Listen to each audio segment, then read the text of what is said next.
Sorry, I got interrupted in that last one there, but again, to continue to look at our nucleic acids,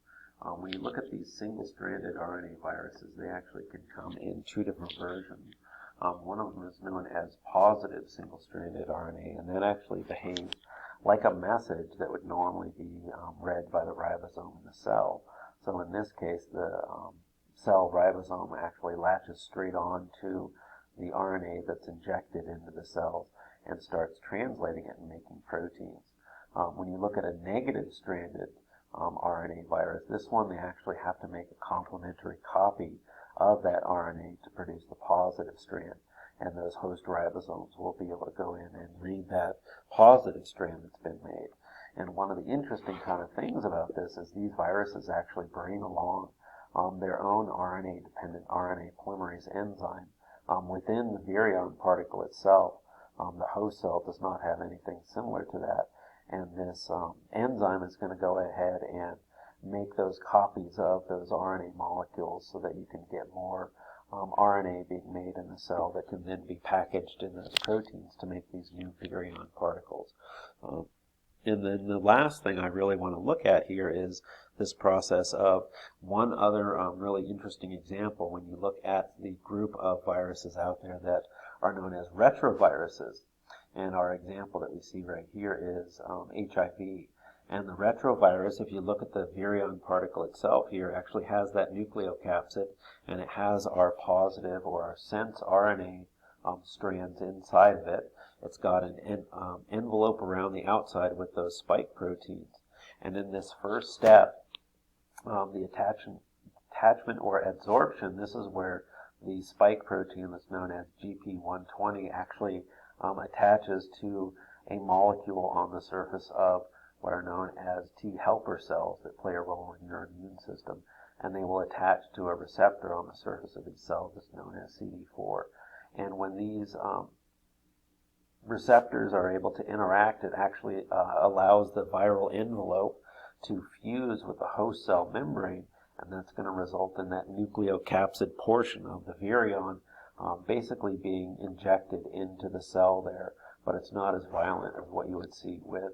your bacteriophage working its way through the peptidoglycan layer. Because remember, when you look at the membrane, it is a fluid phospholipid bilayer, so you're really just talking about like 2 drops of oil that are fusing together, and that allows them to attach their membranes there. Once you get this nucleocapsid inside the cytoplasm of the cell, the host cell enzymes are going to digest away those capsomer proteins around the outside, and that releases the viral RNA, and it also releases some other proteins that were packaged inside the virion. And for the virus, the most important protein is known as reverse transcriptase. And this enzyme is actually going to take that sense RNA and make a copy of it. But in this case, it's going to make a copy of it as DNA. So it's known as complementary DNA. And then the enzyme is going to go ahead and make a copy of that. So you end up with a double-stranded DNA of the virus, which is a lot more stable than the RNA that is out there. And then along comes a protein called integrase here, and that integrase protein is going to help to shuttle this viral DNA, double-stranded DNA again, into the nucleus of the cell, and it actually co-opts some of the host cell cytoskeletal proteins to bring that DNA into the nucleus, and then the integrase protein is going to make some cuts in the DNA and insert the viral DNA into the host cell chromosome, just at random locations throughout the chromosome. Wherever it ends up is where it ends up. And at this point you have your provirus, similar to what we saw with our prophage. But in this case, rather than just sitting there as a dormant part of the chromosome,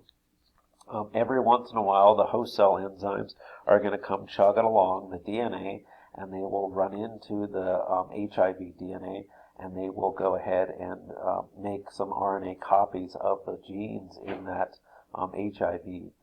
DNA there, and that RNA is going to get shuttled out into the cytoplasm where the ribosomes will latch on, and they will go ahead and make the viral proteins. And if you think about it, that viral RNA that was made, that's what's going to end up in your virus particle there. So all of these proteins will be able to surround it and go through that assembly phase.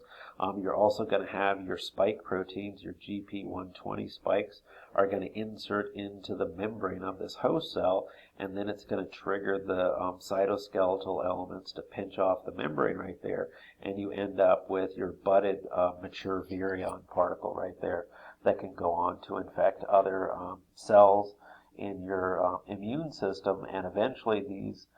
viruses are going to exhaust those cells and use up their resources, and so that's how you end up with AIDS, because you have acquired an immunodeficiency as those helper T cells are dying off in order to produce more of this virus there. The last thing that we can take a look at as we go through this material is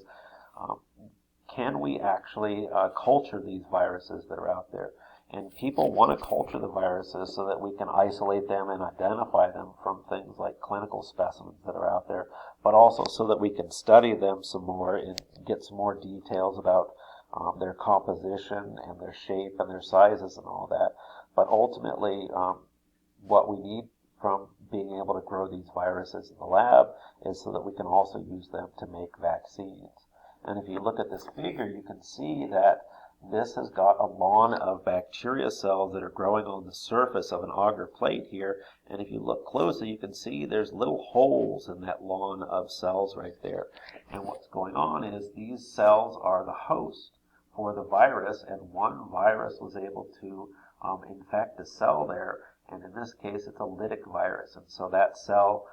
went through that replication process and produced a whole bunch of new virion particles, and then the cell lysed or exploded to release the new phages that could then go on to infect the surrounding cells. And then that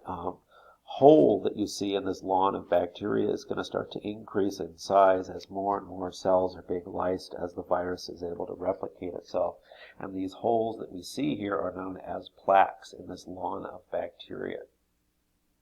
When you're looking at animal cells, it's a little bit different because it's a little bit more difficult to be able to grow animal cells in the lab. And what we can see over here are some flasks, and the cells are actually taken out of tissue right here, and we can grow them up inside the lab in what's known as cell lines. If they're primary cells, they come straight off of a piece of tissue from an animal, and those cells tend to have a limited lifespan. They'll be good for about maybe a month, but we can use transform cells, which are basically cancerous cells, and those guys keep growing and growing and growing, and eventually they would fill up this plate right here, and we can treat it with an enzyme to break that layer of tissue apart and then dilute out the cells, kind of like what we do when we streak a plate. You dilute out the number of cells and then put them onto a fresh plate, or in this case they have some flasks there, and provide them with some nutrients in this little red colored liquid right there, and that'll allow the cells to be able to grow up. And if you were to introduce some of the virus into this liquid, it could, if it has the appropriate receptors on those cells, actually attach to them and go through the replication cycle there to produce new virus particles that could then just be sucked off in the liquid right there, and you can filter out the liquid and trap those virus particles and use them. One of the other examples that we can see here, and it's a little bit startling for people, but when you look at the flu virus, oftentimes the little warning sheet they will give you is asking whether or not you are allergic to any sort of chicken products. And that's because the influenza virus is actually injected into different tissues within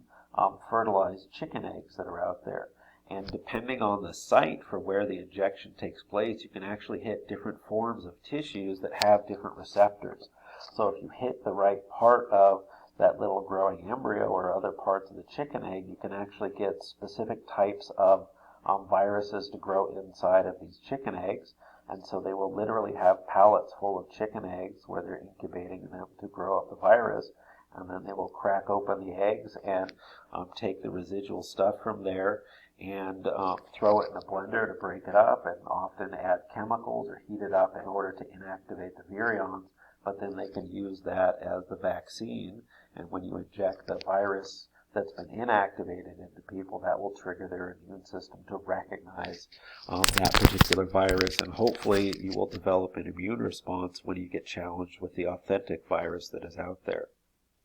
The very last thing that we're going to take a look at with our viruses here is actually you can observe what are known as cytopathic effects from virus infections. And in this first example up here, we can see the paramyxovirus actually causes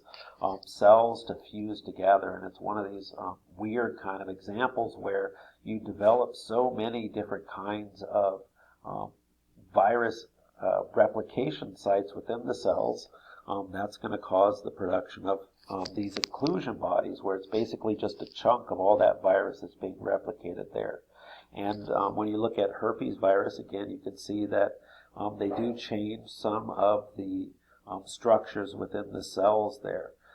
When you look at some of these things, we will see these changes in the morphology of the cell there. And then the last thing sort of to mention here is not only do we see these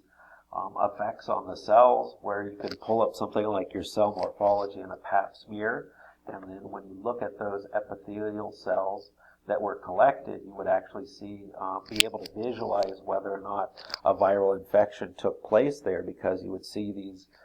changes or pathology in the morphology of the cell, and these weird differences in the nucleus or the shape of the cells or the sizes of the cells.